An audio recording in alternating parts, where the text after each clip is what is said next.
नमस्कार साथियों, कैसे हैं आप सब। बेल यानी जमानत के बारे में आपने इस चैनल पर बहुत सारे वीडियो देखे होंगे कि जमानत कब ली जा सकती है, किसे जमानत पर छोड़ा जा सकता है। जमानत का कंप्लीट फंडा मैंने आपको बहुत सारे लेक्चर्स में समझाया है। साथ ही हमने इस बात की भी चर्चा की है कि अलग अलग तरह के जमानत क्या होते हैं, उनके लिए कैसे आवेदन किया जा सकता है। एक क्वेश्चन किसी मित्र ने पूछा है कि सर, अगर जमानतदार न मिले, जैसे मान लेते हैं कोई एक व्यक्ति जो कि लखनऊ का रहने वाला है, वो किसी काम से दिल्ली गया हो, वहां उसने कोई अपराध कर दिया हो या उससे अपराध हो गया हो, उसे गिरफ्तार कर लिया जाता है और उसे वहां के कोर्ट में प्रस्तुत किया जाता है। इसका मतलब है उसके पास वहां जमानतदार नहीं होगा, क्योंकि वो रहने वाला तो लखनऊ का है, उसके रिश्तेदार उसके जानने वाले लखनऊ में होंगे। तब उसके साथ क्या होगा अगर उसके पास जमानतदार न हो? बड़ा ही काम का प्रश्न है और अभी हाल ही में हिमाचल प्रदेश हाईकोर्ट ने इस पर कुछ दिशा निर्देश जारी किए हैं। तो आज मैं आपको इस बारे में ही बताने वाला हूं। इससे पहले तो आप ये समझ लें कि बालचंद बनाम स्टेट ऑफ राजस्थान के एक मामले में सुप्रीम कोर्ट ने एक बात कही। वो बात यह है कि bail is a rule and jail is an exception. जमानत एक नियम है और किसी को जेल में डालना अपने आप में एक अपवादित दशा में है या अपवाद की कोटि में आता है। इसका मतलब है कि जमानत का अधिकार हर किसी को मिलना चाहिए। जब हम कभी अपराध की बात करते हैं तो अपराध भी दो कोटि में बांटे जाते हैं। एक होता है बेलेबल ऑफेंस, एक होता है नॉन बेलेबल ऑफेंस। अगर सीआरपीसी का सेक्शन 2A निकाल कर आप पढ़ें तो पता चलेगा कि बेलेबल ऑफेंस यानी जमानती अपराध वे अपराध हैं जो सीआरपीसी के स्केड्यूल 1 में जमानतीय बताए गए हैं। और गैर जमानती अपराध क्या होते हैं? वो जो सीआरपीसी के स्केड्यूल 1 में ही गैर जमानती बताए गए हैं या वो अपराध जो जमानती यानी बेलेबल नहीं है।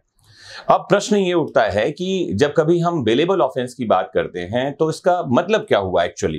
तो इसका एक्चुअल मतलब ये होता है कि बेलेबल ऑफेंस यानी जो अपराध जमानती हैं, खासकर छोटे मोटे अपराध ऐसे अपराध होते हैं, इसमें व्यक्ति कोर्ट में बेल की डिमांड एज ए राइट कर सकता है, मतलब अधिकार स्वरूप जमानत की मांग की जा सकती है। लेकिन वहीं अगर ऑफेंस नॉन बेलेबल है तो अपराध में अधिकार के रूप में जमानत की मांग नहीं की जा सकती। ये न्यायालय की डिस्क्रिशनरी पावर यानी कि विवेकाधीन शक्ति पर निर्भर करता है कि उस व्यक्ति को जमानत पर छोड़ना है या नहीं छोड़ना है। प्रश्न क्या था हमारा? वापस प्रश्न पर चलते हैं कि अगर जमानत पर व्यक्ति को छोड़ा जाना चाहिए लेकिन उसके पास जमानतदार नहीं है तो उसे क्या करना होगा? तो जैसा कि मैंने बताया कि किसी भी व्यक्ति को जब किसी प्रकरण में अक्यूज बनाया जाता है तो न्यायालय का प्रयास यह होता है कि उस व्यक्ति को अंडर ट्रायल रहने तक जमानत पर छोड़ दिया जाना चाहिए। लेकिन कभी कभी ऐसा हो सकता है कि व्यक्ति के पास कोई जमानतदार न हो यानी श्योरिटी न हो। ऐसी स्थिति में अभियुक्त को न्यायालय द्वारा जमानत के आदेश दे दिए जाने के उपरांत भी कारागार में रहना पड़ता है, क्योंकि उसने जमानतदार को पेश नहीं किया, अपनी श्योरिटी को पेश नहीं किया, जिसे हिंदी में प्रतिभू कहा जाता है। आपको बता दूं कि ऐसी परिस्थिति से निपटने के लिए सीआरपीसी में सेक्शन 445 के तहत स्पष्ट प्रावधान दिए गए हैं। अंडरलाइन कर लीजिए इस धारा को, कोड ऑफ क्रिमिनल प्रोसीजर 1973 का section 445।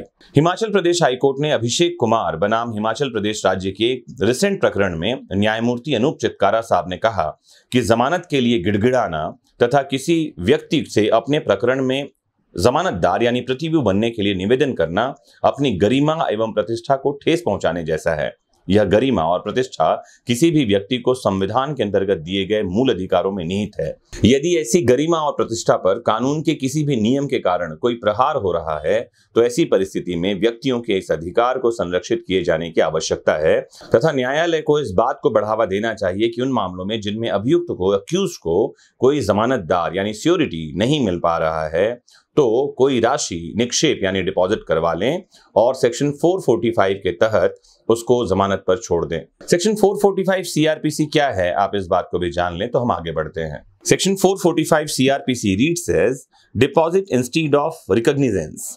When any person is required by any court or officer to execute a bond with or without sureties, such court or officer may, except in the case of bond for good behavior, permit him to deposit a sum of money or government promissory notes to such amount as the court or officer may fix in lieu of executing such bond.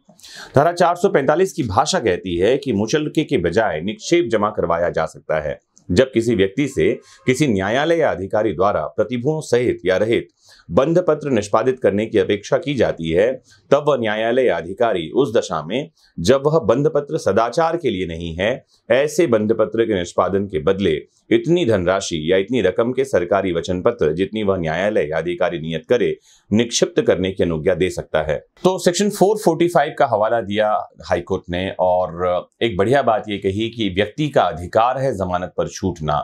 Bailable offence में तो उसका अधिकार है ही, non bailable offence में भी court को यह सोचना चाहिए कि bail is a rule and jail is an exception. अपवादित दशाओं में ही अंडर ट्रायल को जेल में रखना चाहिए, नहीं तो उसे जमानत पर छोड़ना चाहिए।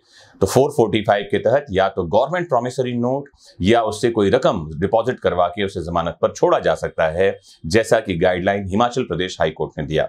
एक केस में आपको और कोट कर दूं, एडमंड शूस्टर बनाम सहायक कलेक्टर कस्टम्स AIR 1967 का एक मामला था। इस मामले में कहा गया कि धारा 445 की व्यवस्था केवल अभियुक्त के प्रति ही लागू होती है तथा प्रतिभुओं यानी जमानतदारों के लिए इसका प्रयोग नहीं किया जा सकता। अर्थात इस धारा के अंतर्गत यह नहीं कहा जा सकता कि कोई प्रतिभु यानी श्योरिटी जिसके पास कोई निश्चित धनराशि का कोई साक्ष्य नहीं है, वह नकद धनराशि या सरकार के प्रॉमिसरी नोट जमा कर दे। आपको जानकारी दे दें कि प्रतिभू यानी श्योरिटी को उस समय जब वह किसी अभियुक्त की बंध पत्र पर जमानत लेता है तो ऐसी स्थिति में उसे न्यायालय द्वारा जमानत के संबंध में दिए गए आदेश की रकम जितने साक्ष्य प्रस्तुत करने होते हैं, जैसे यदि किसी अभियुक्त को कहा गया कि वो 1 लाख रुपए का बॉन्ड जमा कर दे, तो अभियुक्त को 1 लाख रुपए की धनराशि का कोई साक्ष्य जैसे FD हो या प्रॉपर्टी के डॉक्यूमेंट हो, वो कोर्ट के सामने लाने पड़ते हैं। एक केस आपको और बता दूं, यह लक्ष्मण लाल बनाम मूल शंकर का मामला 1908 का ये मामला है। इस मामले में कहा गया कि इस धारा में यानी धारा 445 में प्रयुक्त शब्द बदले में से पर्याय निक्षेप की जानी या डिपॉजिट की जाने वाली नकद रकम बंधपत्र के बदले में होती है, न कि बंधपत्र यानी बॉन्ड में उल्लेखित राशि के अतिरिक्त होती है। इस धारा का मुख्य उद्देश्य ऐसे अक्यूज्ड को रियायत प्रदान करना है जो श्योरिटी यानी जमानतदार प्रस्तुत नहीं कर पा रहा है। तो आपको ये बात बड़ी आसानी से समझ में आ गई होगी कि अगर किसी के पास जमानतदार नहीं है यानी श्योरिटी नहीं है, यानी आम हिंदी के शब्द में प्रतिभू नहीं है, तो भी उसे जमानत पर छूटने का अधिकार है। सेक्शन 445 CRPC यहाँ एप्लीकेबल होगी। और आज के इस लेक्चर में मुझे उम्मीद है कि आपको ये बात ठीक ठीक समझ में आ गई होगी। अगर आप एडवोकेट हैं तो आपके ये लेक्चर काम का था ही, अगर आप स्टूडेंट और पढ़ाई कर रहे हैं तो आपके लिए ये लेक्चर बहुत काम का है, और अगर आप न्यायाधीश हैं, जज हैं और कहीं निर्णय दे रहे हैं तो ध्यान रखें किसी भी व्यक्ति के मूल अधिकारों का यानी फंडामेंटल राइट्स का वायलेशन न हो जाए। कोर्ट का काम है लोगों को न्याय दिलाना और व्यक्ति की गरिमा और उसकी प्रतिष्ठा को सुरक्षित रखना। जुड़े रहिए आपके अपने फेवरेट प्लेटफॉर्म वैदिक शिक्षा से। समझते रहिए देश दुनिया के कानून को आसान शब्दों में। नमस्कार, जय हिंद।